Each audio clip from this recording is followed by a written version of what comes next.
Warriors, welcome. Today, I will be speaking about a particular subject that doesn't get enough talk and respect in the anxiety world, number one. And number two, doesn't come with any real answers to overcome. I'm talking about the dire need for control in an anxiety sufferer's life.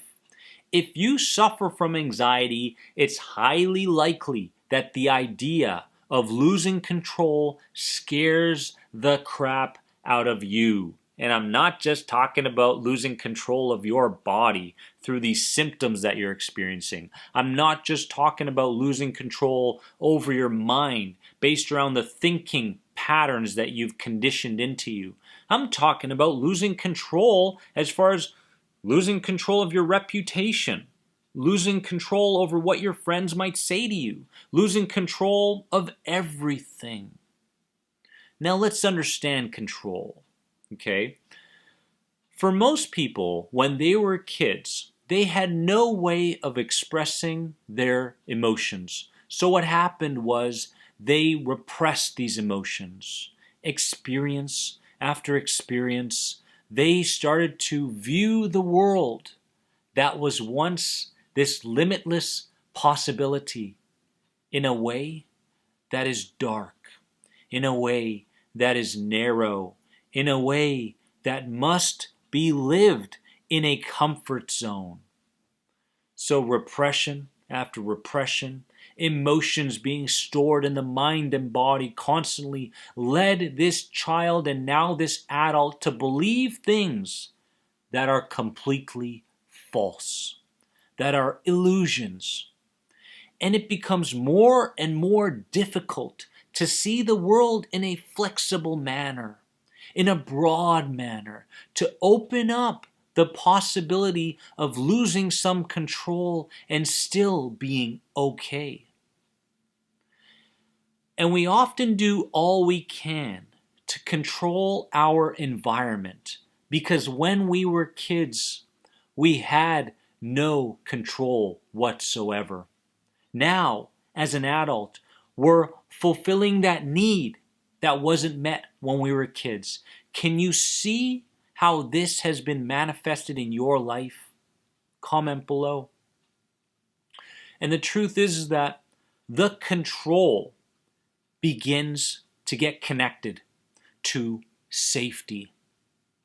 If I can control it, or if I can at least try to control it as best I can, such as my symptoms, recognizing that are they there equals safety. Recognizing that these fearful thoughts, are they there? Yes, that equals safety.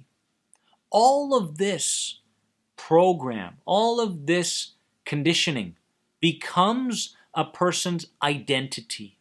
They start to literally believe that they are a control freak. And nothing could be farther than the truth, because who you truly are this divine intelligence within you that sees limitless potential in themselves, in other people, and the world. The truth is that we have nothing to compete against, but in today's world, we're programmed and conditioned to compete with everybody. We see them as a threat. We see everything in a threatening manner. And the truth is that we have to begin to turn fear into love if we're going to, in fact, overcome this sensitivity. But again, this controlling nature that you have isn't who you are. It's just things that you're thinking. It's just words that you're saying. And it's just actions that you're partaking in. But it's not who you are. And the truth is that with this habit of needing control, many of us move towards unconscious loyalty because mom was this way, because dad was this way. We start to pick up on their patterns. It becomes who we are. because we feel a certain attachment to mom and dad.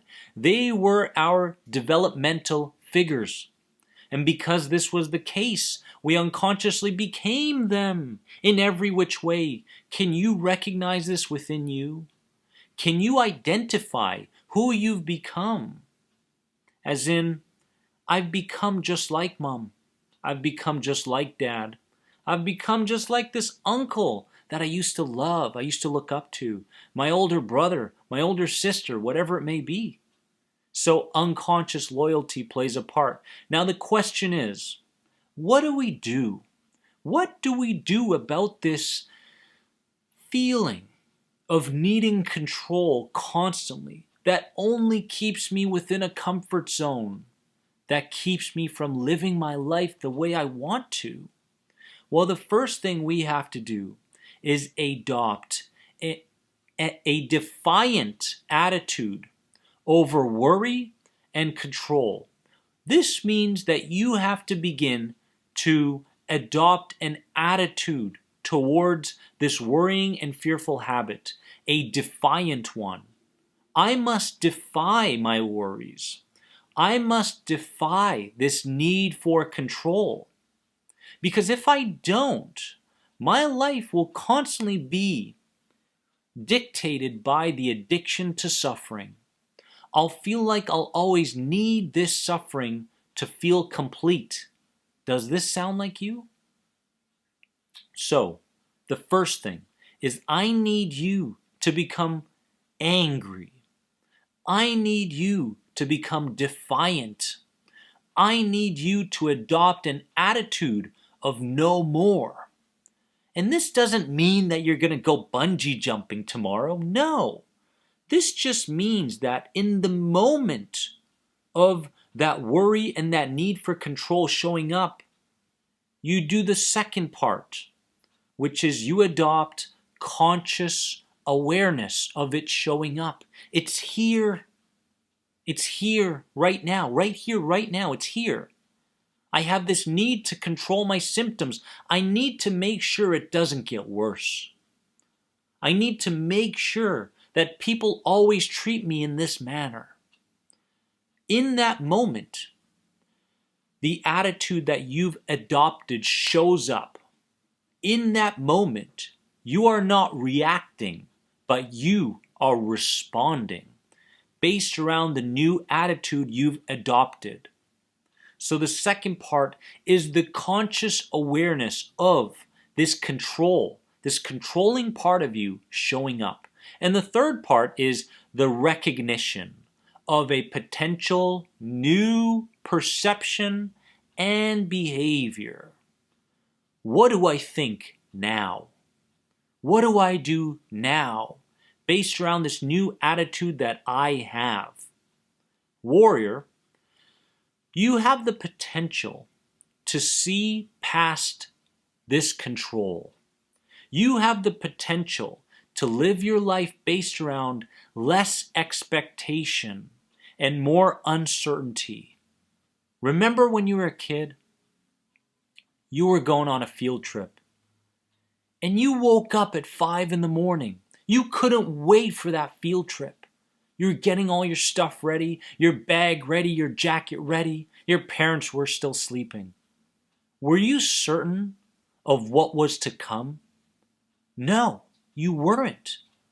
You embraced the uncertainty of it all. You still have that within you. I know it because I'm there now, and that's where you're going. Warrior, remember, you are more than anxiety. Comment below. Let me know what you gained from this video. And if you have any other questions on the End the Anxiety program, head on over to this website right here. I love you all so very much.